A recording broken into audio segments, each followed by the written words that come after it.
Hey, well, I am back and we are still on this roll. I hope you're enjoying this. I'm enjoying sharing it with you because I really felt like it was a word that God gave me. If you're wondering what I'm talking about, you need to skip back to Monday and then Tuesday, and then you can join the journey today, because we're talking about what happens when life is unfair. We've all lived there. Maybe you're living there right now, some more than others, but it is a place where we end up sometimes. Circumstances just happen, and they can happen in a way that means that life just feels, for many, unfair. And I don't want you to be in despair in the gap of unfair. I want to put tools in your hands and remind you that the favor of God is for you and towards you. And I hope you're understanding that. So we've already taken some steps of looking at what that looks like when life's unfair, and then looking at actually how your significance is not changed by your circumstance. And I want to come at this again by going back to the story that we were in yesterday, the story of Mephibosheth. And I keep saying that word fast, and it's hard to say Mephibosheth fast, but I'll try to slow down. It's hard when I get my preach on to slow down. But anyway, I want to talk to you again about Mephibosheth. Yesterday, we looked at how life was unfair to him and how he ended up living in Lo-debar, a place of no pasture, a place of no communication, a place of nothing is what that name means. But how actually God put him on someone's mind, and God can put you on someone's mind, or put someone on your mind to begin to reach out to them in their Lo-debar. And so I want to revisit that, because he was living in Lo-debar and his circumstance had placed him in a place of obscurity. And maybe you just feel, that's me. I feel like no one even knows I'm here. I feel like I've been locked down, locked in, and forgotten. I feel like I have nobody that's out there that even knows what I'm going through.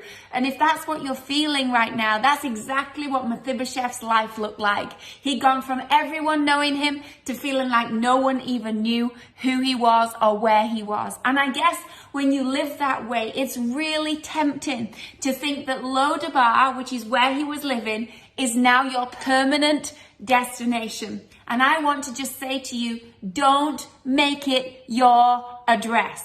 Don't do it. Don't do it. So today, you might have to choose to readdress some things in your life. Maybe today you're going to realize, oh my goodness, I've allowed Lo-debar to become my address. Best way I can describe what that can look like is we, a little while ago, were doing some work in our home, and we had an extension going on, and it was a real mess, and the kitchen and everything was involved, and so there was no plumbing and no heating. And so our very good dear friends said that we could go live with them. And when they said that, we thought we'd be living with them for 3 weeks. Yeah, well, 3.5 months later, we were still living there, people. That's when you know you've got really, really good friends. Thanks, Harry. But when we were living there, we knew it was not our permanent address. I know it might have felt like it on month 2, but we knew that actually there was work being done, that actually eventually the circumstances would change, the heat would come back on, the lighting would come back on, and we would be able to move back where we belonged. And so in that time, we did not change our address. We didn't start to redirect our mail to the place where we were staying temporarily. Why? Because we knew we're going to drive by the house, we're going to pick up the mail. We don't need to go through all the hassle of redirecting our mail to a place that is not our home. But what happens spiritually is when we end up living in a place that, like Lo-debar, a place where we feel life's unfair, our circumstances have put us in a place where we feel in obscurity. What begins to happen is we begin to say, well, I'll never get out of here. There's never going to be an end to this. There's never going to be an end to the circumstance. There's never going to be a change to this. And so the enemy begins to tell us, it begins to feed us the fear that we will be stuck in Lo-debar forever. And then that fear begins to direct our feelings, and those feelings begin to choose our actions. And that often looks like fear saying, this is all you got. And so our feelings saying, well, I might as well live here. And then our actions saying, I'm redirecting everything in my life via Lo-debar. And the enemy wants you to live in Lodabar. But God is letting you know you are not staying there. This is not, like I said a few days ago, feels like weeks sometimes, a few days ago, that you are passing through this valley. You are not staying here. So don't redirect your mail to Lodabar. And what does that look like on a practical level?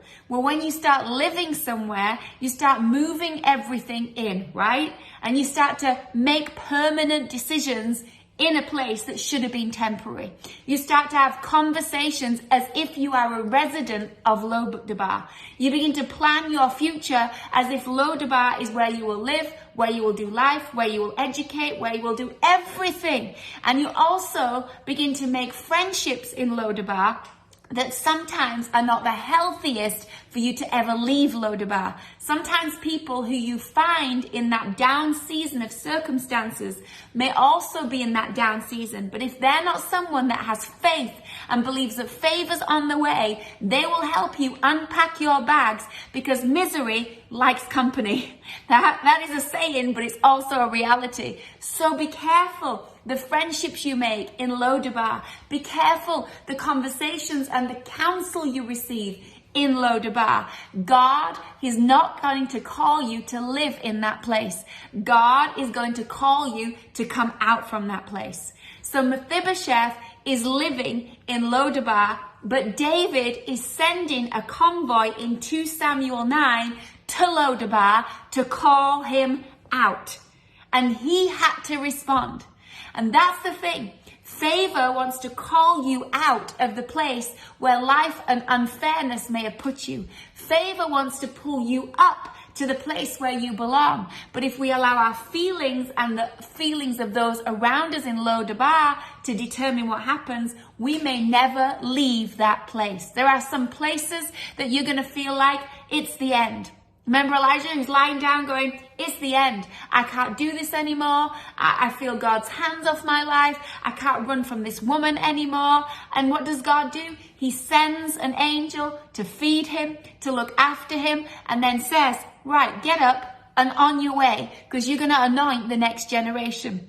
He knew, God knew, okay, I know you feel Lodabar is where you're living right now, but I'm not done with you yet. There's a whole nother level that you're going to go into. There's a whole nother page that you're going to write, but you can't stay here and write it. Remember Moses?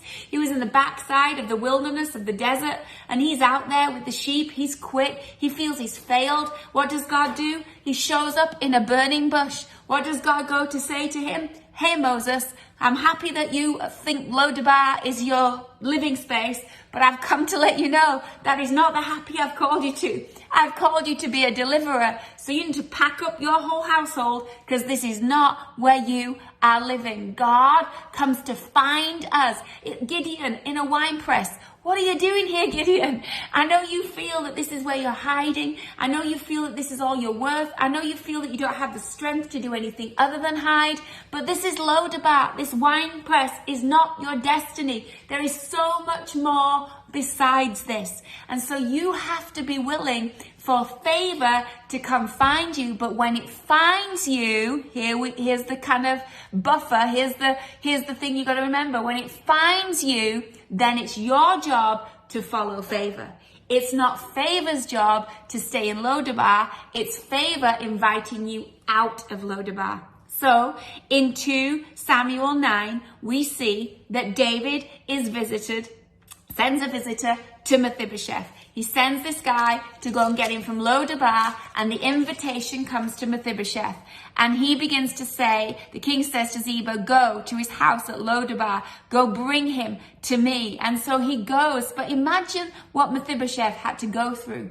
All of a sudden, a convoy shows up of people that look very well off, people who look very influential, and he's there. He's a mess. He's in a place of obscurity. He has nothing to his name. He's crippled and lame. He's probably let himself be unkept, because when we read about the stories and we research this place, it was a place of really people that were on their down and out, and they stayed there. And there's many accounts written that this was a place that was not good to be in for any length of time. And when you live in that, it begins to affect you, the way you look. You don't take care of yourself, because what's the point? When you live in Lodabar, you begin to to wear the clothes of Lodabar, the clothes of anxiety or depression or it's not fair or bitterness. And so all of that was happening to Mephibosheth over those years. So when suddenly favor shows up, when suddenly it pulls up, you can feel like, I can't accept that. I just don't feel good enough. I don't feel like I'll ever fit in again. I don't feel like I have any worth or value anymore. That is the enemy trying to keep you from the opportunity that favor is bringing to your door. When we say to ourselves, I'm not good enough. When we say to ourselves, I'll never shake this off. When we say to ourselves, I'm ugly, or I don't look right, or I'll never find someone, or I'll always be this way, or I'm so lame in these areas. I don't feel like I could ever fit in. When we begin to say those things to ourselves, we begin to say to favor, I can't come with you. I can't go where you want to take me. And you disqualify yourself. God's qualifying you, but you disqualify yourself. Listen, Lodabar may be your location, but it is not your final destination. It is not. It is not your final destination. So you have to accept when favor knocks on your door. Maybe it's a friend that calls you and says, hey, I was thinking about you. Maybe it's someone who atted you on a social media like this and said, hey, listen to this. They're atting you because they love you and they're your friend and they want you to accept the invitation to leave Lodabar. Maybe it's someone who said it's time to move on from that broken marriage, from that failed relationship. It's time to leave the past in the past. And you are saying, I can't. And you're annoyed that they're saying you can, but they're trying to help you as favor comes and lifts you out like nothing else can. God's favor wants to move you. It wants to take you from where you never belonged or never should have moved in and changed your address. And so right in that moment, Mephibosheth has to make a choice. There's a chariot, there's all these people, and he knows that they want to take him to the king's palace. He's unkept. He feels unworthy. He feels like, what's the point? But what I love about Mephibosheth, it says he went. He went. And the rest of this story could not happen unless he went. The next part that you're about to find out about would not happen unless he went. Favor is waiting for some of you to move. It's waiting for some of you to go and redirect your mail back to the place where you belong. It's waiting for you to change the address from Lodabar to child of God, from Lodabar to called to the king's palace, from Lodabar to chosen. I don't know what it is that you've put on the address of your life, but I'm letting you know, as you pray and as you ask God for his favor to visit you, your job is to respond when it knocks on your door and respond in a way that says, I might not feel like it, look like it, sense it, but I am not staying here anymore. I am getting up and I am going to the place where favor wants to relocate my life to. So we're going to have to come back again tomorrow. I knew this would happen because the story's not finished yet, but he's on the move. He's gone from being dropped. He's gone from losing everything. He's gone to a place called Lodabar. And then he's gone from Lodabar to realizing that there's still significance as God puts him on someone's heart and mind. And now he's going from Lodabar and he's getting in the vehicle that's going to take him to the palace. And so I don't know where you are on this journey, but stay with me because we've got another installment to go of what happens next. I love you, but today some of you need to choose to change your address.